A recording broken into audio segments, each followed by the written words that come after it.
তো আমি আলাদা একটা স্লাইড নিই। আফওয়ান, মাখরাজ। একটু ইন্টারাপ্ট করতেছি, আফওয়ান।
আমরা এই ক্লাস কি পড়বো? মাখরাজ। হ্যাঁ, আরবি হরফ 29টি। আমার সাথে বলেন। আরবি হরফ 29টি। আরবি হরফ 29টি। আরবি হরফ 29টি। মাখরাজ 17টি। মাখরাজ 17টি। আরবি হরফ 29টি। আরবি হরফ 29টি। মাখরাজ 17টি। মাখরাজ 17টি। আরবি হরফ 29টি। আরবি হরফ 29টি। মাখরাজ 17টি। মাখরাজ 17টি। মাখরাজ কাকে বলে? হরফ উচ্চারণের স্থানকে মাখরাজ বলে। হরফ উচ্চারণের স্থানকে মাখরাজ বলে। হরফ উচ্চারণের স্থানকে মাখরাজ বলে। হরফ উচ্চারণের স্থানকে মাখরাজ বলে। হরফ উচ্চারণের স্থানকে মাখরাজ বলে। হরফ উচ্চারণের স্থানকে মাখরাজ বলে। 1 নাম্বার মাখরাজ। 1 নাম্বার মাখরাজ। 1 নাম্বার মাখরাজ। 1 নাম্বার মাখরাজ। হলকের শুরু হইতে। হলকের শুরু হইতে। হলকের শুরু হইতে।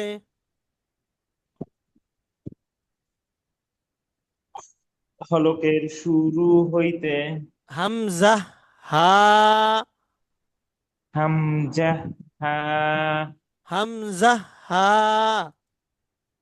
হামজাহ হা। হলকের শুরু হইতে। হলকের শুরু হইতে। হামজাহ হা। হামজাহ হা। হামজাহ হা। হলকের শুরু হইতে। হলকের হলকের সুর হইতে। হইতে। হামজাহ হা। হামজাহ হামজাহ হা। হা। হলক মানে কি? হলো গলা গলা। হ্যাঁ, কণ্ঠনালী। কণ্ঠনালী। হলক মানে কি? হ্যাঁ, কণ্ঠনালী। কণ্ঠনালী। কণ্ঠনালীর কয়টা ভাগ? আমরা যখন আরবি উচ্চারণ করতে 3টা যাব ভাগ তখন আছে। 3টা ভাগ। ভাগ। শুরুর ভাগ, হ্যাঁ, শুরুর ভাগ যেটা হচ্ছে বুকের কাছাকাছি। শুরুর ভাগ সেটা কিসের কাছাকাছি? বুকের কাছাকাছি। বুকের। অর্থাৎ নিচের দিকে, মাথার দিকে না। ঠিক আছে? আর মাঝ জি। বরাবর হলকের হচ্ছে গিয়ে, মধ্যখান। হ্যাঁ, হলকের মধ্যখান, আর উপরের স্থান গলার কাছাকাছি। ঠিক আছে? হুম। অর্থাৎ এটা 3টা ভাগ হবে। 3 ভাগে 3 ধরনের শব্দ আর কি, বর্ণ, হরফ উচ্চারণ হবে। এটা জি। গেল কি প্রথম ভাগ। প্রথম ভাগে বা শুরুর ভাগে কি হয়? হামজাহ হা। হামজাহ হা। হামজাহ। হা। হামজাহ হা। হা। হ্যাঁ। হামজাহ হা। হলকের মধ্যখান হইতে 2 নম্বর মাখরাজ।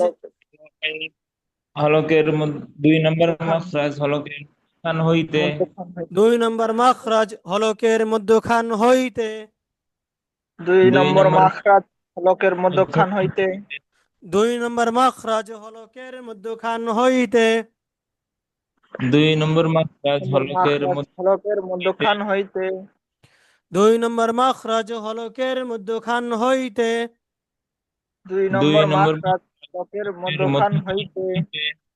আইন আইন আইন হা হা আইন হা আইন হা আইন আইন হা হা হলকের আইন হা মধ্যখান হইতে। হলকের হলকের মধ্যখান মধ্যে হইতে। আইন হা আইন আইন হা হা আই এত কঠিনও হবে না, স্বাভাবিক হবে। কথা বলছেন? আইন আইন এভাবে না, আইন আইন স্বাভাবিক ভাবে উচ্চারণ। আইন হা হা আইন হা আইন হা আইন আইন হা হলকের মধ্যখান হইতে। হলকের হলকের মধ্যখান হইতে। আইন হা আইন আইন হা হা হলকের মধ্যখান হইতে। হলকের হলকের মধ্যখান হইতে। আইন হা আইন আইন হা হা তিন নম্বর মাখরাজ। তিন নম্বর মাখরাজ। তিন নম্বর মাখরাজ। তিন তিন নম্বর নম্বর মাখরাজ। তিন নম্বর মাখরাজ তিন তিন নম্বর নম্বর মাখরাজ। হলকের শেষ হইতে। হলকের হলকের শেষ হইতে। হলকের শেষ হইতে। হলকের হলকের শেষ হইতে। গইন খা গইন খ গই গ গইন খা গইন আইন খ গইন খা গইন আইন খ হলকের শেষ হইতে। হলকের হলকের শেষ হইতে। গইন খা গইন খ হলকের শেষ হইতে। হলকের হলকের শেষ হইতে। হইতে গইন খ গইন খ চার নম্বর মাখরাজ। চার নম্বর মাখরাজ চার নম্বর মাখরাজ চার চার নম্বর নম্বর মাখরাজ মাখরাজ। জিব্বার গোরা। জিব্বার জিহ্বার গৌরা। জিব্বার গোরা, জিব্বার আগানা, গোরা জিব্বার কি? গোরা। জিহ্বার গোড়া হ্যাঁ, জিব্বার গোরা জিব্বার গৌরা। তার বরাবর বর্গ উপরে। তার তার বরাবর উপরে। তার বরাবর উপরের তার তার বরাবর বরাবর উপরে। তালুর সঙ্গে লাগাইয়া। তালুর তালুর সঙ্গে সঙ্গে লাগাইয়া। তার বরাবর উপরের তার তার বরাবর বরাবর উপরে। তালুর সঙ্গে লাগাইয়া। তালুর তালুর সঙ্গে লাগাইয়া। দুই নুক্তাওয়ালা কফ। দুই দুই নুক্তাওয়ালা কফ। দুই নুক্তাওয়ালা কফ দুই দুই নুক্তাওয়ালা কফ। মানে হলো জিব্বার গোড়া। জিব্বার গোড়ার ওই বরাবর, অর্থাৎ এই গোড়াটা তো আর সামনে নিয়ে আসতে পারবেন না। ক ক ওই ওই বরাবর যে তালুটা আছে, অর্থাৎ উপরের পাটটা আছে মুখের, মুখের যে উপরের পাটটা আছে উপরের সাথে মিলিত হবে, ওটাকে তালু বলে। মুখের যে আপনার যে উপরের দিকে জিহ্বা যার সাথে বাড়ি খায় বারবার, ওটা উপরের পাট, ঠিক আছে? ওইটাকে বলে কি? তালু। কি বলে? তালু। এই জিহ্বার গোড়ার বরাবর যে তালুটা আছে সেই তালুর সাথে মিলবে, সেই তালুর সাথে কি হবে? মিলিত হবে।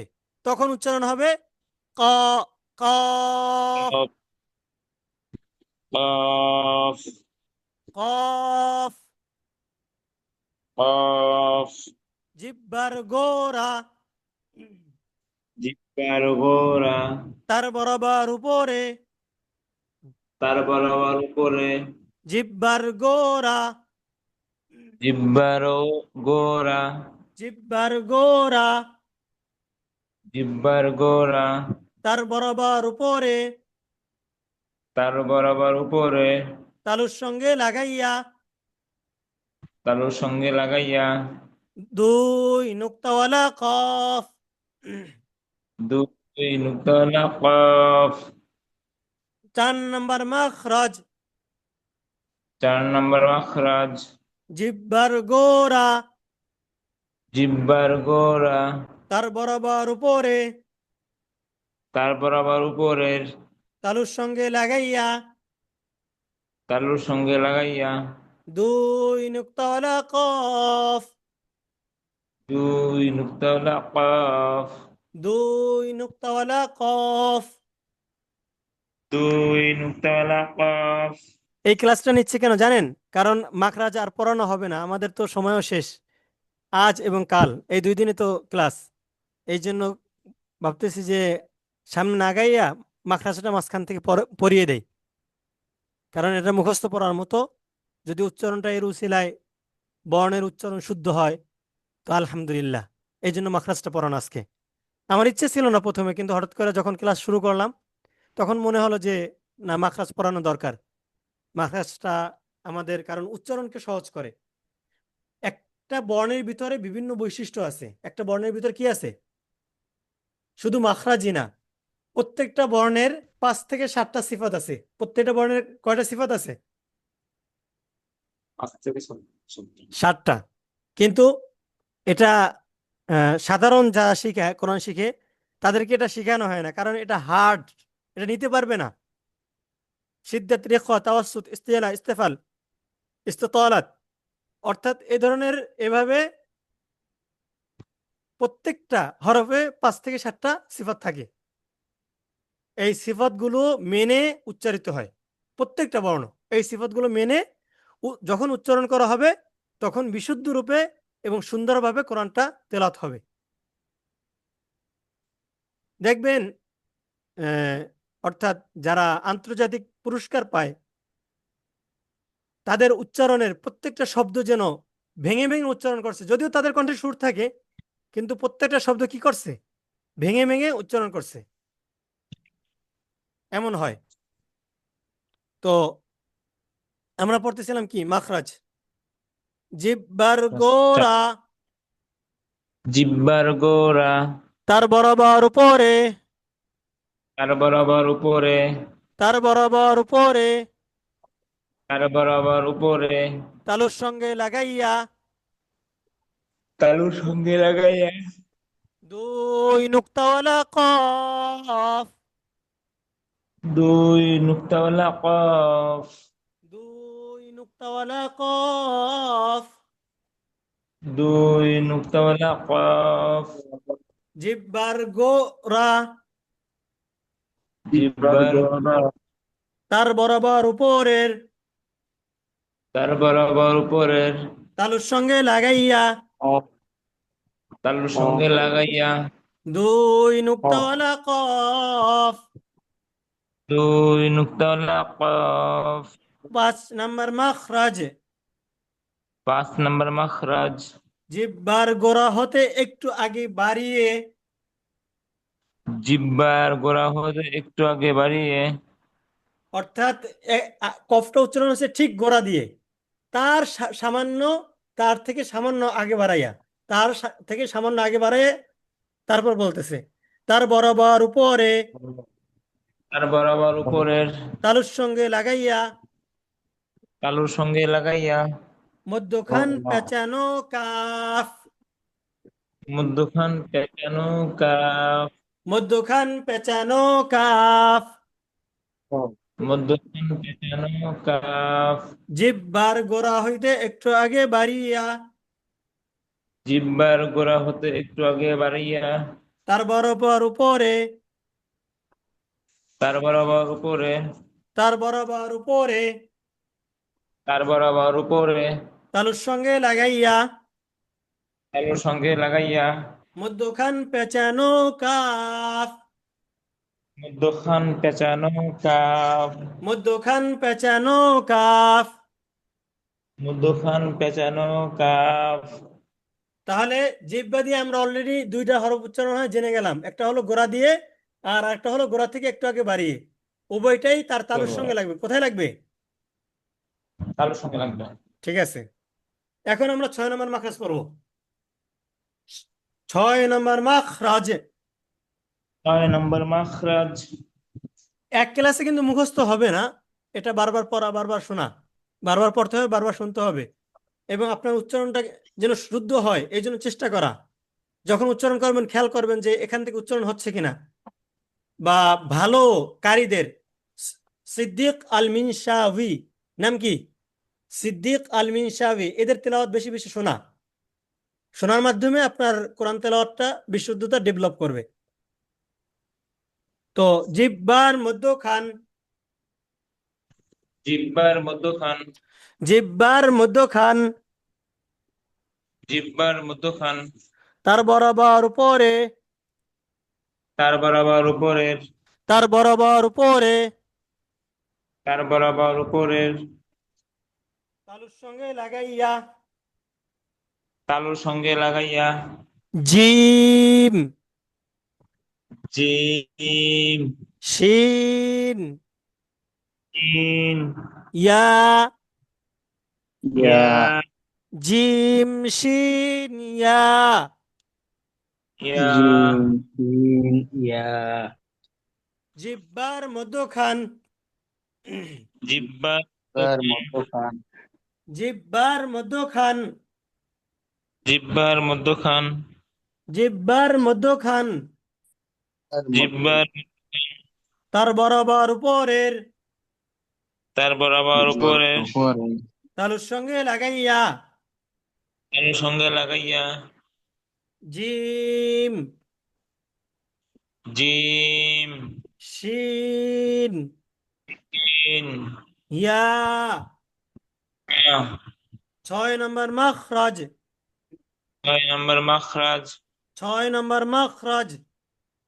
6 নম্বর মাখরাজ। জিহ্বার মধ্যখান।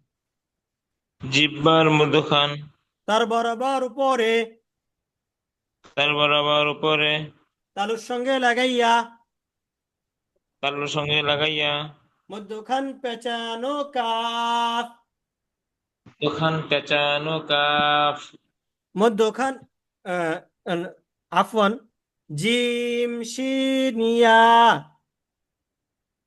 জিম শিন ইয়া। ভুল হয়ে গেছে আর কি। জিহ্বার মধ্যখান। জিহ্বার মধ্যখান। তার বরাবর উপরের। তার বরাবর উপরের। তালুর সঙ্গে লাগাইয়া। তালুর সঙ্গে লাগাইয়া। জিম। জিম। শিন। শিন। ইয়া। ইয়া। জিহ্বার গোড়ার কিনারা। কয় নম্বর মাখরাজ এটা? 7 নম্বর। 7 নম্বর মাখরাজ জিহ্বার গোড়ার কিনারা। 7 নম্বর মাখরাজ জিহ্বার গোড়ার কিনারা। 7 নম্বর মাখরাজ জিহ্বার গোড়ার কিনারা। 7 নম্বর মাখরাজ জিহ্বার গোড়ার কিনারা। 7 নম্বর মাখরাজ জিহ্বার গোড়ার কিনারা। তার বরাবর উপরের। তার বরাবর উপরের। দাঁতের মাড়ির সঙ্গে লাগাইয়া। দাঁতের মাড়ির সঙ্গে লাগাইয়া। দাঁতের মাড়ির সঙ্গে লাগাইয়া। দাঁতের মাড়ির সঙ্গে লাগাইয়া। দ দদ। দদ। 7 নম্বর মাখরাজ 7 নম্বর মাখরাজ জিহ্বার গোড়ার কিনারা। জিহ্বার গোড়ার কিনারা। জিহ্বার গোড়ার কিনারা। জিহ্বার গোড়ার কিনারা। উপরের মাড়ির দাঁতের গোড়ার সঙ্গে লাগাইয়া। উপরের মাড়ির গোড়ার তাদের সঙ্গে লাগাইয়া। উপরের মাড়ির দাঁতের গোড়ার সঙ্গে লাগাইয়া।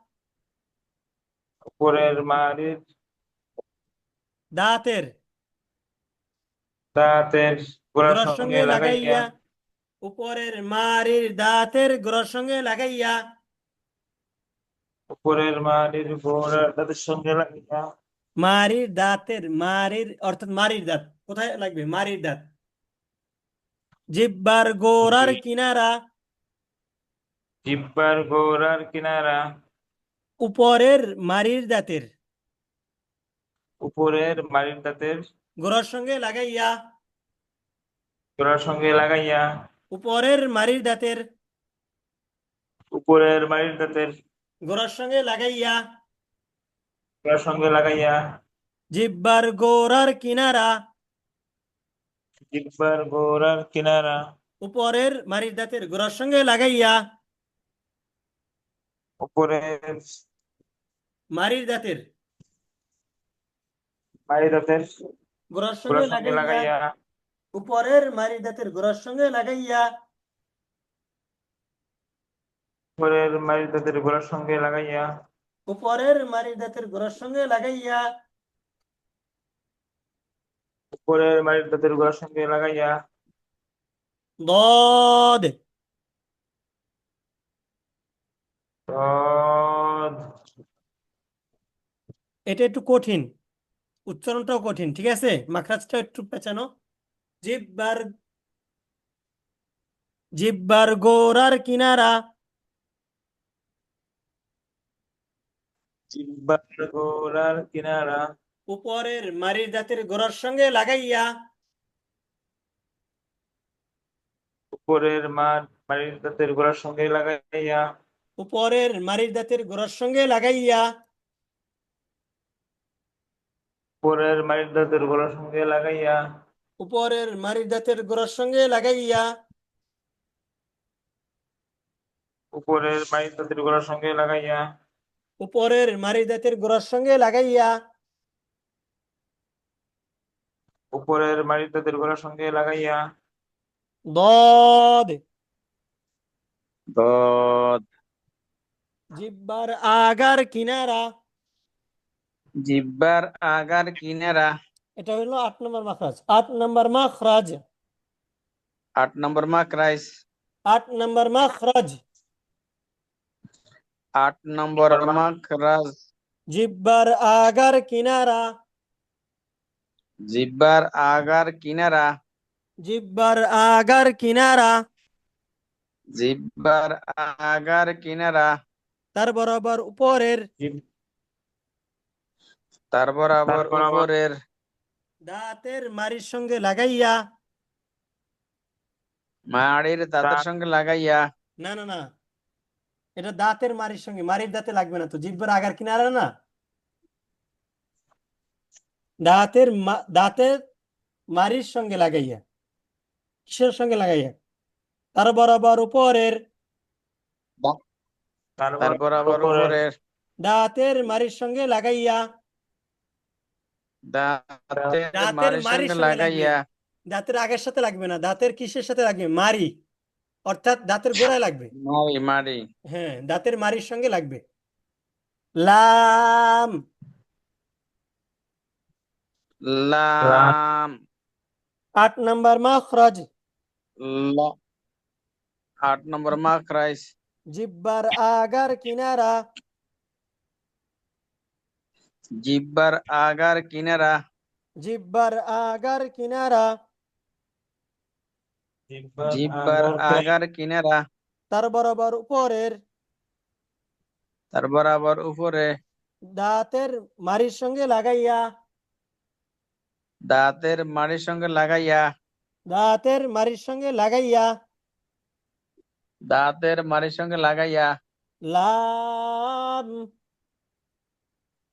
লাম লাম লাম 8 নম্বর মাখরাজ 8 নম্বর মাখরাজ জিব্বার আগার কিনারা জিব্বার আগার কিনারা তার বরাবর উপরের তার বরাবর উপরের দাঁতের মাড়ির সঙ্গে লাগাইয়া দাঁতের মাড়ির সঙ্গে লাগাইয়া দাঁতের মাড়ির সঙ্গে লাগাইয়া দাঁতের মাড়ির সঙ্গে লাগাইয়া লাম লাম লাম লাম 9 নম্বর মাখরাজ 9 নম্বর মাখরাজ জিব্বার আগা জিব্বার আগা, জিহ্বার তার বরাবর উপরে।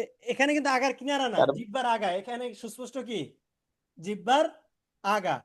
আগে আগা, দুইটা গেছে আগার কিনারা, একটা গেছে আগার কিনারা আর একটা গেছে গোড়ার কিনারা। এখন হলো গিয়ে জিহ্বার আগা। এখন হলো কি জিহ্বার আগা। জিব্বার আগা, জিহ্বার তার বরাবর উপরের তালুর সঙ্গে লাগাইয়া। তার বরাবর তার উপরের বরাবর তালুর সঙ্গে লাগাইয়া, তার বরাবর উপরের তালুর সঙ্গে লাগাইয়া, নুন। নুন। 9 নম্বর মাখরাজ। 9 নম্বর 9 নম্বর মাখরাজ, 9 নম্বর মাখরাজ। 9 নম্বর 9 নম্বর মাখরাজ, জিহ্বার আগা। জিব্বার আগা, জিহ্বার আগা। জিব্বার আগা, তার বরাবর উপরের তার বরাবর তার উপরের তালুর সঙ্গে লাগাইয়া। তালুর সঙ্গে লাগাইয়া, জিহ্বার আগা। জিব্বার আগা, তার বরাবর উপরের তার তার বরাবর বরাবর উপরের তালুর সঙ্গে লাগাইয়া। তালুর সঙ্গে লাগাইয়া, তালুর সঙ্গে লাগাইয়া। তালুর সঙ্গে লাগাইয়া, নুন। নুন। 9 নম্বর মাখরাজ। 9 নম্বর মাখরাজ, জিহ্বার আগা। জিব্বার আগা, 9 নম্বর মাখরাজ। 9 নম্বর মাখরাজ, জিহ্বার আগা। জিব্বার আগা, তার বরাবর উপরের তার বরাবর উপরের তালুর সঙ্গে লাগাইয়া। তালুর সঙ্গে লাগাইয়া, নুন। নুন, নুন। নুন। এই ক্লাসে যে মাখরাজ পড়াবো এমন কোনো পরিকল্পনাই ছিল না, তারপর আপনাদেরকে মাখরাজ পড়ানো হয়ে গেল মাসাল্লাহ। ইচ্ছা ছিল না, পরিকল্পনা ছিল না, যার কারণে শীটে উঠানো হয় না মাখরাজ গুলা। নতুবা আমি উঠেই রাখতাম যদি এই ক্লাসে পড়ানোর ইচ্ছা থাকতো। কিন্তু আজকে মনে হলো যে মাখরাজটা খুবই দরকারি বিষয়, কারণ মাখরাজের মাধ্যমে আপনার বর্ণগুলা শুদ্ধ উচ্চারণ হবে। এটা যদি না থাকে, যদি এই 6 ক্লাসে এতটুকু না দিতে পারি, তাহলে তো আমি মনে হয় ব্যর্থ। এই জন্য আজকে হঠাৎ করে আর কি, তাও ক্লাস শুরু করার পরে, যদি শুরু করার আগেও প্ল্যান থাকতো তাহলে হয়তো রেডি করে ফেলতাম। শুরু করার পরে মাথায় আসলো যে আপনাদেরকে মাখরাজ শেখানো দরকার। হয়তো বা এতটুকু সময়ে আপনাদের মুখস্থ হবে না, পরবর্তীতে আপনাদের এই ভিডিওটা দেখে দেখে বা ভিডিওটার সহায়তা নিয়ে একটা ওই একবার বাক্যটা শুনেই ওইটার উপর রিপিট করা, বারবার পড়তে থাকা পড়তে থাকা পড়তে থাকা, তারপরে হয়তো মুখস্থ হবে। মুখস্থ হওয়া শর্ত না, তার চেয়ে বড় শর্ত হলো যাতে করে শুদ্ধ উচ্চারণ হয়, বর্ণগুলো সঠিক উচ্চারণ হয়। এটা হলো শর্ত। কথা বুঝছেন? জি হুজুর। হ্যাঁ, এই চেষ্টাটা আমাদের থাকতে হবে, যাতে করে আমাদের কোরআনটা শুদ্ধ হয়, সুন্দর হয়, এবং সুন্দরভাবে আমরা যেন কোরআন তেলাওয়াত করতে পারি। আমাদের লক্ষ্যই হলো এটা। আমাদের জীবনের লক্ষ্যই হলো আখেরাত। আর আখেরাতের জন্য এই যে কোরআন শেখা বলেন, বা কোরআন পড়তে পারা বলেন, কোরআন তেলাওয়াত করতে পারা বলেন, নামাজ পড়া বলেন, এগুলো আমাদের আখেরাত, আসল মাকসাদে হায়াতের জন্য। জীবনের যে মাকসাদে হায়াত যেটা আখেরাত, আখেরাতের সফলতা, সেই সফলতার জন্য এই চেষ্টা প্রচেষ্টা, আর কিচ্ছু না। দুনিয়াতে আমাদের অনেকের হাজার কোটি টাকা সম্পত্তি থাকতে পারে বা নাও থাকতে পারে, এতে আর কিছুই যায় আসে না। আমাদের আখেরাতের পুঁজি কার কতটুকু হইল, এটাই বড় বিষয়। কারণ আখেরাত আমাদের জন্য যদি সহজ হয়, আমরা যদি আখেরাতে সফলকাম হতে পারি তো জান্নাতি। আর যদি আমরা নাকাম বা ব্যর্থ হই, তাহলে আমরা তো জাহান্নামের বাসিন্দা হয়ে যাব, যদি আল্লাহ মাফ না করেন। এই বিষয়ে এই জন্যই আমাদের এই চেষ্টা প্রচেষ্টা। এই জন্য ভাবলাম যে অল্প দিনই শিখাবো, যেহেতু এই অল্প দিনই যাতে করে আপনাদের কিছুটা হলেও খেদমত করতে পারি, এই জন্য আর কি এই চেষ্টাটা করে যাচ্ছি, যে যাতে করে আপনারা আমার দ্বারা সামান্য পরিমাণ হলেও উপকার পান। আল্লাহ পাক আমার দ্বারা কিছুটা খেদমত করার তৌফিক দান করছে। হয়তোবা ফিরে হওয়ার কারণে অনেকেই আমরা ক্লাসে আসছি না, নিয়মিত অনিয়মিত আসে, কেউ আসে না, চলে যায়। আসলে এই যে শিখতেছেন, এই শেখাটা কার ফায়দা? সবচেয়ে সর্বপ্রথম আপনি যদি টাকা দিয়েও শিখেন অথবা ফ্রিতেও শিখেন, পুরো ফায়দাটাই আপনার। কারণ আপনি শেখার পরে যে কোরআনটা তেলাওয়াত করতে পারবেন, আপনি প্রতি হরফে নেকি পাবেন, যেটা দ্বারা আপনার আশা করা যায় আপনার কোরআন আপনার জন্য সুপারিশকারী হবে। আবার স্মরণ করে দিচ্ছি, ইকরাউল কোরআন ফাইন্নাহু ইয়াতি ইয়াউমাল কিয়ামাতি শাফিআন লিআসহাবি। কারণ রাসূল সাল্লাল্লাহু আলাইহি ওয়াসাল্লাম বলেছেন, তোমরা কোরআন পাঠ করো, কারণ সাহেবে কোরআনকে কোরআন জান্নাতে নিয়ে যাবে। সুতরাং আমরা কোরআন শেখার উদ্দেশ্য হলো যাতে করে আমরা সাহিবে কোরআন হতে পারি। কোরআন আমাদেরকে জান্নাতে নিয়ে যায়, জান্নাতের বাসিন্দা বানিয়ে নেয় এবং আমাদের জন্য শাফাআত করে, সুপারিশ করে। আর কোরআন যদি আমাদের জন্য সুপারিশ করে, তারপরে তো আমাদের জন্য কিছুই থাকে না। এর চেয়ে পাওয়া আমাদের জীবনে আর কি হতে পারে? এটাই সবচেয়ে আমাদের পাওয়া। আর এই খেদমতটা যাতে করে সহজ হয়, এই জন্য অল্প দিনে মোটামুটি মত সবগুলো শেখানো যাবে না, আর আমাদের অনেক টপিক বাকি রয়ে গেছে। গুন্না, ওয়াজিব গুন্না, গুন্নার বিভিন্ন প্রকার আছে, মিম সাকিনের গুন্না, নুন সাকিন ও তানবিনের গুন্না, এটা বাকি রয়ে গেছে। এবং আরো শব্দ বাক্য ধরে ধরে শেখানো। কারণ আপনি যখন নিয়মগুলো পড়বেন, নিয়মগুলো পড়ার পরে অ্যাপ্লাই করতে পারেন কিনা, আপনি মদের জায়গায় টান দিতে পারেন কিনা, গুন্নার জায়গায় গুন্না করতে পারেন কিনা, এবং মাখরাজের বিশুদ্ধ উচ্চারণ হচ্ছে কিনা, এইটার অনুশীলনও আমরা দিতে পারতেছি না আমাদের সময় স্বল্পতার কারণে। এই জন্যই আজকে হঠাৎ করে আমার মাথায় ঢুকলো যে আপনাদেরকে মাখরাজ শেখানো দরকার, তাই মাখরাজ শেখালাম। তো আমার কিছুক্ষণের ভিতরে মিটিং শেষ হয়ে যাবে। মিটিং শেষ হওয়ার 2 থেকে 3 মিনিটের ভিতরে আবার নতুন মিটিং দেওয়া হবে, ওখানে যুক্ত হবেন আশা করি ইনশাআল্লাহ।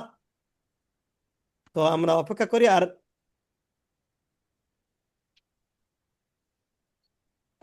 আমার কথাটা বুঝে আসলো আপনাদের? জি, বুঝতে পেরেছি। হ্যাঁ, আমাদের কোরআন শেখার উদ্দেশ্য নিজের মাকসাদে, যাতে করে আমরা আখেরাতে সফল হতে পারি, এটাই আমাদের উদ্দেশ্য। আল্লাহ পাক আমাদের কামিয়াব করুক, দুনিয়া আখেরাতে সফলতা দান করুক, এটাই আমরা চাই।